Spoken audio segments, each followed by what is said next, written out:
हरे हरे महादेव, देव के देव महादेव के चरणों में प्रणाम, मैया भवानी के चरणों में प्रणाम, सभी गुरु भाई बहन के चरणों में प्रणाम, माता पिता के चरणों में प्रणाम। मेरे प्रणाम को स्वीकार करें। आज मैं आप लोग के साथ एक शिव चर्चा कहने जा रही हूँ।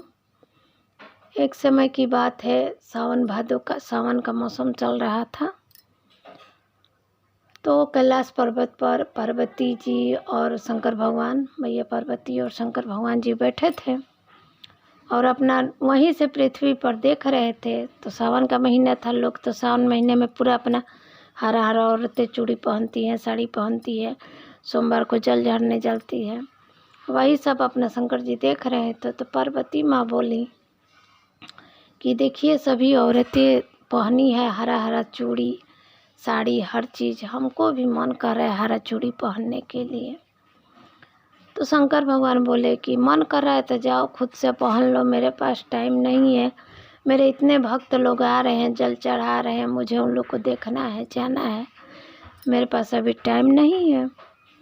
अब गुस्सा हो गई पार्वती माता और गुस्सा होके कार्तिक और गणेश भगवान को लेके अपने मैके में चली आई। अब भोले बाबा क्या करे, कैसे उनको मनाए। जब वो मैके आई तो उनकी माँ बोली कि बेटा, तुम अकेले आ गई और शंकर भगवान कहाँ हैं, सिर्फ बच्चों को लेके आ गई, और ना तुमने सावन चढ़ा है, ना हाथ में हरा चूड़ी पहनी है, ना कुछ, ऐसे ही आ गई।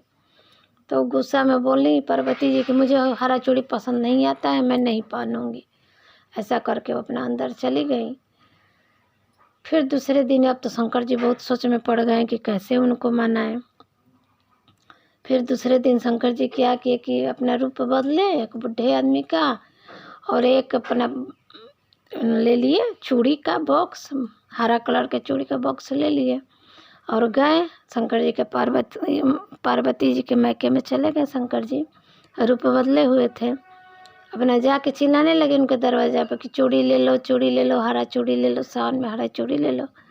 तो जो पार्वती जी की माँ थी, जिद करने लगी कि चलो आया है चूड़ी वाला, पहन लो।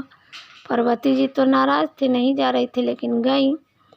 अब जैसे ही गई, उनकी माँ तो कह के चली गई कि पहन लो, और जैसे ही बैठी पार्वती जी चूड़ी पहनने के लिए, तो ये बुढ़े के रूप में जो शंकर जी थे बोलने लगे, इस तरह से बोलने लगे। देखिए कैसे बोले, गोरी तोहर बदनवाए पार्वती, कोमल बतोहर कलैया, चूड़िया कर नवाए पार्वती, आइलो तो नहीं हारावा।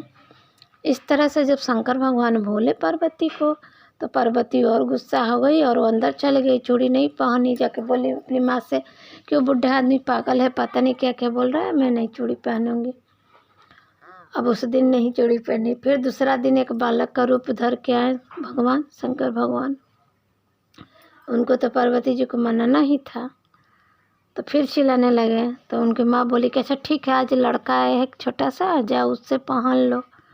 तो फिर दोबारा गई तो फिर वैसा ही वो बोलने लगा कि गोरे तोहर बदनवाए पार्वती, कोमल बतोहर कलाइया, चूड़िया कर नवाए पार्वती, आइलो तो नहीं हारावा।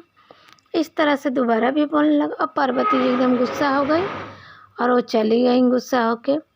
जाने के बाद बोली कि माँ, मैं नहीं चूड़ी पहनूंगी। आज भी वो क्या क्या बोल रहा है। तीसरा दिन फिर भगवान आए, एक मतलब लड़का का रूप धर के, युवक का, नया आदमी का।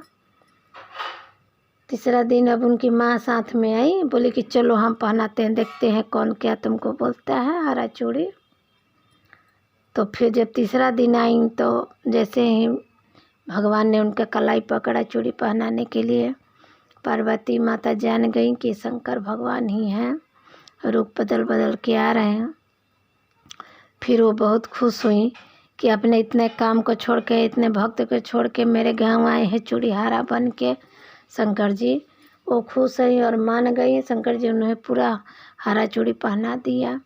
उसके बाद फिर वो दोनों मिल के अब पूरा गांव में हरा चूड़ी बांटना शुरू किए कितना हो चूड़ी बांट रहे थे औरतों को, लेकिन चूड़ी टुकड़ी से खाली नहीं हो रहा था और बढ़ते जा रहा था, बढ़ते जा रहा था।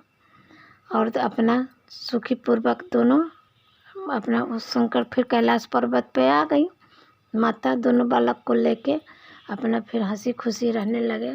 हर हर महादेव, हर हर महादेव।